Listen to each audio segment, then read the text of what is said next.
Do you ever look down at your own feet as if they belong to a stranger? They feel cold. Even under a warm blanket. You see a pale, almost purplish tint to the skin. Or perhaps you experience the opposite. A dull, heavy ache and a swollen puffiness around the ankles that makes your socks leave deep, angry indentations. Maybe for you, it's the constant maddening sensation of pins and needles. Or a numbness that makes you feel disconnected from the very ground you walk on. These sensations are more than just minor annoyances. They are a constant, low-grade alarm bell. A signal from the furthest outposts of your body that something is wrong. They are the unmistakable signs of poor blood circulation. The problem we are going to confront today is one that quietly steals the quality of life from millions. It's a problem that makes a simple walk feel like a monumental effort. It's what keeps you awake at night. Shifting your legs to try and stop the tingling, or kicking off the covers because your feet feel strangely hot and restless. It's the fear of cramping, the worry about trips and falls because you can't fully feel your feet, and the slow, creeping retreat from the activities you once loved. We are often told this is an inescapable consequence of aging, a simple matter of plumbing getting old. We are told to put our feet up, and to accept this new, limited reality. But what if that acceptance is premature? What if the coldness, the swelling, the numbness, and the pain are not a final verdict, but a desperate request from your body for something it's not receiving? The truth is, your body possesses a remarkable, built-in system designed to overcome this very challenge. A second heart, located in your legs that most of us have forgotten how to use. Today we are going to reawaken that system. We will reveal a simple, almost ridiculously easy trick that you can do right now, sitting in your chair, to begin improving the blood flow to your legs and feet instantly. This is not an exaggeration. This is a physiological fact.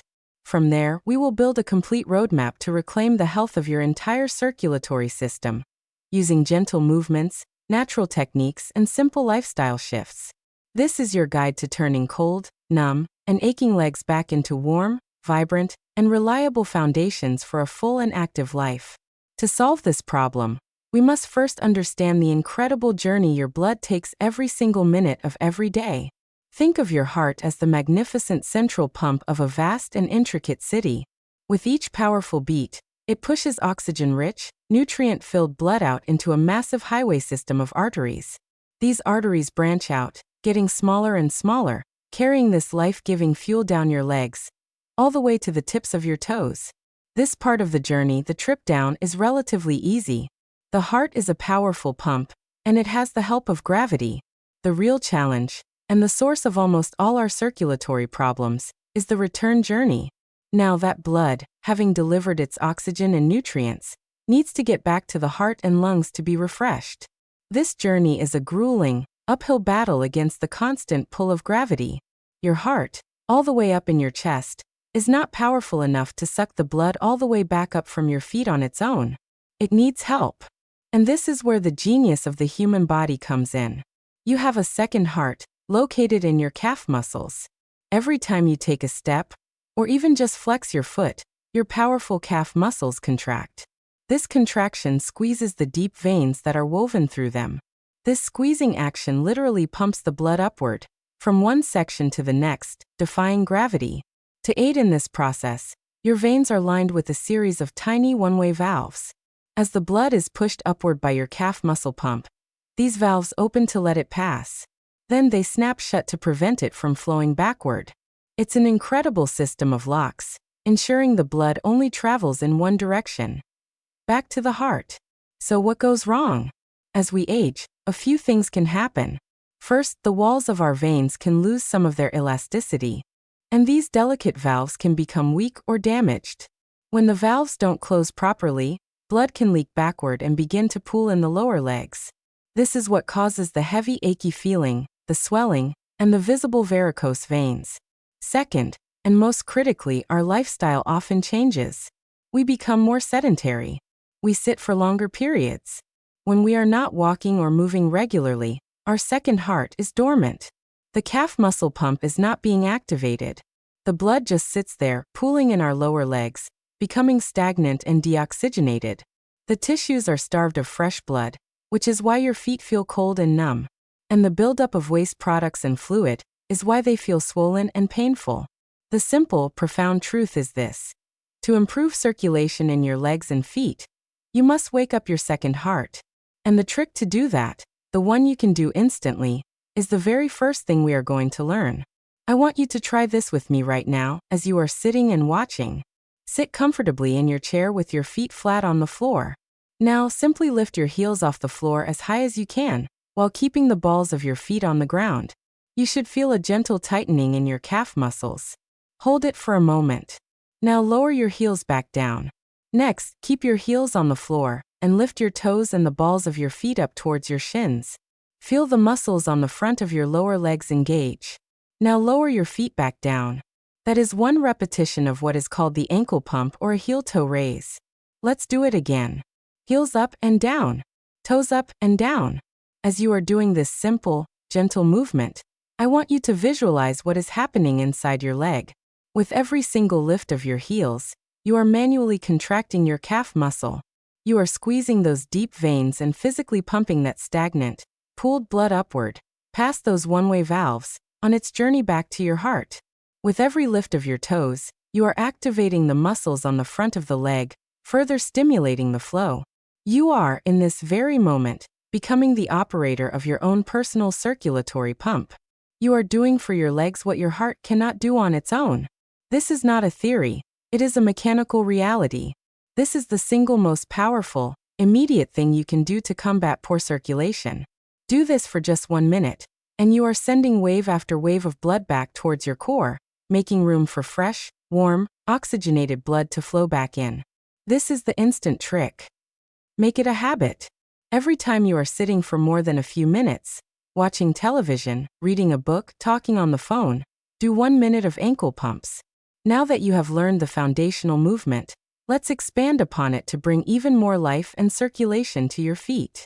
After your minute of ankle pumps, try doing ankle circles. Lift one foot slightly off the floor and slowly, gently, draw a large circle with your big toe. Do 5 to 10 circles in a clockwise direction, and then reverse it, doing 5 to 10 circles counterclockwise. Then switch to the other foot.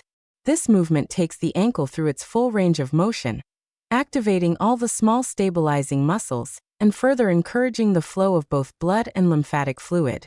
A fun and even more effective variation is to write the alphabet. Again, lift your foot slightly and, using your big toe as a pen, write each letter of the alphabet in the air, from A to Z. This ensures you are moving the ankle joint in every possible direction, leaving no corner of your lower leg unstirred. We've activated the pump. Now let's use the most powerful force in the universe to our advantage: gravity. The reason blood pools in our legs is that gravity is constantly pulling it down. So the simplest way to counteract this is to reverse the equation. The technique is called simple elevation, and it is profoundly restorative. The goal is to get your feet elevated above the level of your heart. The easiest way to do this is to lie down on your back on a bed or the floor, and prop your legs up on a stack of pillows or a cushion. You want to be comfortable and relaxed. Stay in this position for 15 to 20 minutes. Gravity will now be your friend, effortlessly drawing the pooled blood and excess fluid out of your legs and back towards your core. You will often feel an immediate sense of relief, a lightness in your legs. Now here is how you supercharge this technique. While your legs are elevated, perform your gentle ankle pumps and ankle circles. This combination is the ultimate circulatory reset.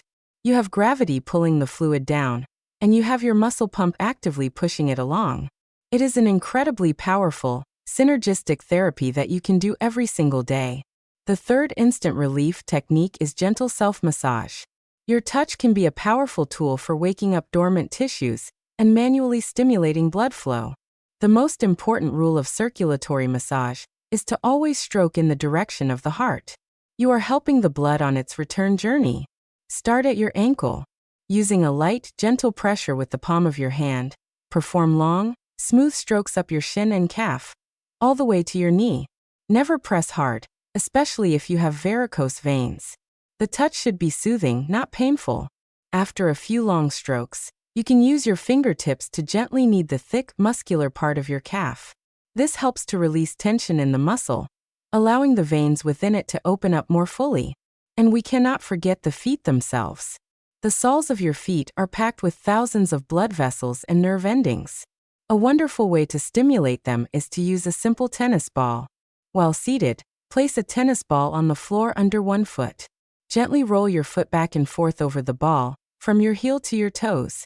You control the pressure. This small movement can do wonders for breaking up stiffness, warming the tissues, and bringing a rush of fresh blood to the entire sole of your foot. It feels wonderful and is a perfect activity to do while watching television. These instant relief techniques, the ankle pumps, the elevation, and the self-massage, are your first line of defense. They are what you do when your feet are cold, swollen, or aching right now. But our goal is not just to manage the symptoms. It is to build a more resilient circulatory system for the long term. And that requires building consistent habits. The single most important long-term habit for vascular health is daily walking. Walking is the natural, intended way to operate your second heart. Each and every step you take is a powerful contraction of your calf pump, a powerful push of blood back to your heart. I want you to reframe walking in your mind. It is not just exercise. It is circulatory medicine. The goal here is not to become a marathon runner. The goal is consistency. Start with just 5 to 10 minutes of walking each day. The key is to do it every day. As you walk, focus on your foot mechanics. Try to land on your heel and consciously roll through your foot, pushing off with your toes. This heel-to-toe motion maximizes the squeezing effect of the calf pump. A short, mindful walk each day is a profound investment in the health of your entire circulatory system. Beyond walking, you can incorporate a few structured movement routines into your day, most of which can be done from a chair. We've already done the seated heel-toe raises. You can also do seated marches.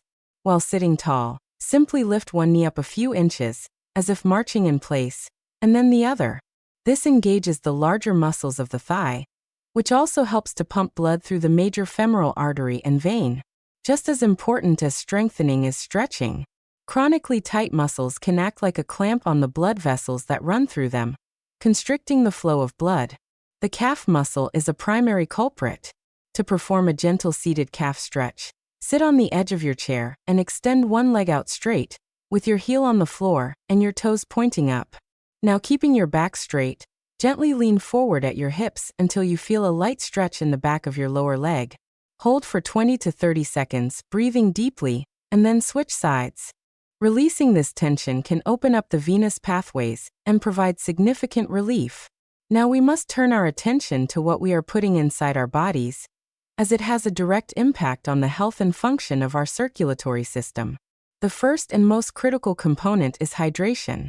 Your blood is mostly water. When you are dehydrated, your blood literally becomes thicker, more viscous. Imagine trying to pump a thick sludge through narrow pipes versus pumping water. The sludge is much harder to move. Dehydration forces your heart to work harder and makes it incredibly difficult for blood to navigate the tiny capillaries in your feet. The solution is simple. Sip water consistently throughout the day. You don't need to force down huge amounts at once. Just keep a glass or bottle nearby and take small sips. Eating water-rich foods like fruits and vegetables also contributes to your hydration. Just as there are drinks that help, there are foods that can either help or harm your circulation. Let's start with the villains, the foods that promote inflammation and damage your blood vessels. At the top of the list is excess sodium. Sodium makes your body retain water. This extra fluid volume increases swelling and puts more pressure on your veins.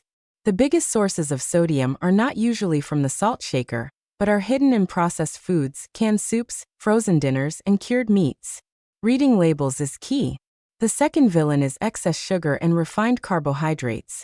White bread, pastries, sugary drinks. These foods trigger a state of chronic inflammation, which is like a slow-burning fire on the inside of your blood vessels.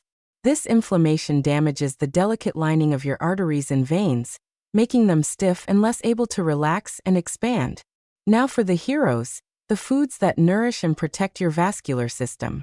First are the nitrate-rich foods like beets, spinach, and other leafy greens. Your body converts these nitrates into a miracle molecule called nitric oxide. Nitric oxide is a vasodilator, meaning it tells your blood vessels to relax and widen. This is like turning a narrow country lane into a wide-open, four-lane highway, allowing blood to flow freely. Next are the flavonoid-rich foods, such as all types of berries, citrus fruits, and even a small amount of dark chocolate. These flavonoids are powerful antioxidants that protect the lining of your blood vessels from inflammatory damage.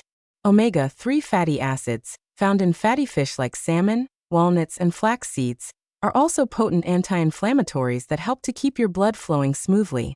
Finally, potassium-rich foods like bananas, avocados, and sweet potatoes are crucial. Potassium helps your body to excrete excess sodium, which can directly reduce fluid retention and swelling. Let's discuss a few slightly more advanced techniques you can explore as you become more comfortable. The first is contrast hydrotherapy. This involves alternating between warm and cool water on your legs and feet.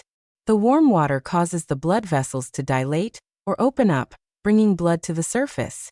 The cool water causes them to constrict, driving the blood deep into the tissues. This alternation creates a powerful pumping action in the vessels themselves, dramatically increasing circulation. You can do this in the shower. Let warm water run over your legs for about 2 to 3 minutes, then switch to cool, not ice-cold, water for about 30 seconds. Repeat this cycle 3 or 4 times, always ending with the cool water. Another incredibly helpful tool, especially if you experience a lot of swelling or have varicose veins, is a pair of compression socks or stockings. These are not just tight socks. They provide graduated compression, meaning they are tightest at the ankle and gradually become less tight as they go up the leg. This gentle, mechanical squeezing physically helps to push the blood upward, supporting your veins and your valves in their fight against gravity. It's best to consult with a doctor to get the right size and level of compression for your needs. They are particularly useful to wear during long periods of sitting or standing, like on a car trip or a flight. The key to lasting change is to weave these practices